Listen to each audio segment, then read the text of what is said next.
के पूर्व मुख्यमंत्री अरविंद केजरीवाल अब कहां रहेंगे, ये सवाल पिछले कई दिनों से पूछा जा रहा है, लेकिन इसको लेकर कोई ठोस जवाब नहीं मिल पाया है, क्योंकि अभी तक किसी को ये नहीं मालूम है कि अरविंद केजरीवाल का नया ठिकाना कहां होने वाला है। आपको बता दें कि अरविंद केजरीवाल अपना सरकारी आवास खाली करने वाले हैं। 2 अक्टूबर को श्राद्ध संपन्न होंगे और ये जानकारी दी गई थी आम आदमी पार्टी की ओर से कि श्राद्ध के खत्म होने के बाद अरविंद केजरीवाल अपना सरकारी आवास छोड़ देंगे। अब अरविंद केजरीवाल यानी कि सरकारी आवास जो उन्हें मिला हुआ है, जिसमें वो रह रहे हैं, उसे छोड़ने के लिए अब उनके पास चंद घंटों का वक्त है। जैसा कि उनकी तरफ से ये अनाउंस किया गया कि वो अपनी तमाम जो सुविधाएं एक मुख्यमंत्री के तौर पर उन्हें मिली हुई थी, वो सुविधाओं को वो छोड़ेंगे, अपना सरकारी आवास भी छोड़ेंगे। तो ऐसे में अब वक्त उनके पास उस बंगले में रहने के लिए ज़्यादा नहीं बचा है। लेकिन सवाल ये उठ रहा है कि अब कहाँ जाएंगे, क्योंकि अभी तक केंद्र सरकार की ओर से भी कोई सरकारी आवास अरविंद केजरीवाल को नहीं आवंटित किया गया है। उनके लिए कोई सरकारी आवास अभी तक तय नहीं किया गया है कि वो कहाँ रहेंगे। कोई अलॉटमेंट अरविंद केजरीवाल के लिए नहीं हुई है। ऐसे में आम आदमी पार्टी के नेता और दिल्ली सरकार में मंत्री सौरभ भारद्वाज से प्रेस कॉन्फ्रेंस के दौरान ये सवाल पूछा गया कि क्या फाइनलाइज हो गया है कि अरविंद केजरीवाल अब कहाँ रहने वाले हैं। सुनिए क्या कह रहे हैं सौरभ भारद्वाज। देखिए, वो घर की तलाश कर रहे हैं।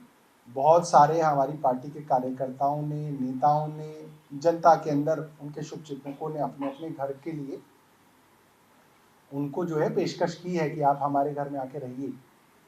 मेरे को व्यक्तिगत तौर पे कोई जानकारी नहीं है कि उन्होंने कोई घर फाइनलाइज किया है नहीं किया। मेरी इस बारे में चर्चा नहीं हुई उनके परिवार में। मेरा मानना है कि कोई ना कोई चीज़ फाइनल हो गई होगी, और जैसा कि उन्होंने बोला, श्राद्ध खत्म होने के बाद नवरात्रों के अंदर वो अपने नए घर के अंदर शिफ्ट कर जाएंगे। ये बात तय है। तो सौरभ भारद्वाज भी ये कह रहे हैं कि अरविंद केजरीवाल अपना सरकारी आवास तो छोड़ेंगे और दिल्ली के लोग उन्हें अपने घर में वेलकम कर रहे हैं, लेकिन अभी तक उन्हें ये जानकारी नहीं है कि अरविंद केजरीवाल जाएंगे कहां। साथ ही जब उनसे पूछा गया कि केंद्र सरकार को भी आप लोगों की तरफ से, आम आदमी पार्टी की तरफ से चिट्ठी लिखी गई थी कि पार्टी के राष्ट्रीय संयोजक होने के नाते अरविंद केजरीवाल को सरकारी आवास दिया जाना चाहिए, तो इस पर भी सौरभ भारद्वाज ने जवाब देते हुए ये कहा कि आम आदमी पार्टी का कार्यालय मिलने के लिए भी उन्हें सुप्रीम कोर्ट जाना पड़ा था। ऐसे में अरविंद केजरीवाल को आवास केंद्र की ओर से मिल जाए, ये बड़ा मुश्किल लगता है। क्या कह रहे हैं सौरभ भारद्वाज, ये सुन लीजिए। मुझे उम्मीद नहीं है कि केंद्र सरकार जो है, उन्होंने हमारे को पार्टी ऑफिस तक नहीं दिया। पार्टी ऑफिस तक के लिए तो हमको सुप्रीम कोर्ट जाना पड़ा।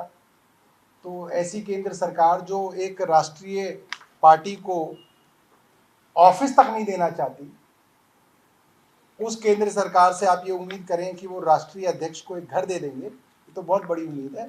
हमारे तो इतना ही बहुत है कि हिंदुओं को आप उनके त्योहार मनाने दीजिए, इतना ही बहुत है हमारे लिए। तो अरविंद केजरीवाल को सरकारी आवास छोड़ने के लिए अब काफी कम वक्त बचा है, लेकिन अभी तक जिस तरीके से सौरभ भारद्वाज का स्टेटमेंट भी आया, ये तय नहीं हो पाया है कि अरविंद केजरीवाल का नया ठिकाना कहां होने वाला है।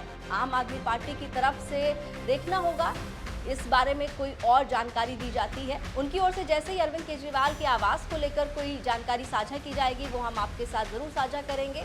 साथ ही आप लोगों की क्या राय है, आप कमेंट सेक्शन में जाकर अपनी राय हमें दे सकते हैं। दिल्ली से जुड़ी हुई तमाम खबरों के लिए आप देखते रहिए दिल्ली तक।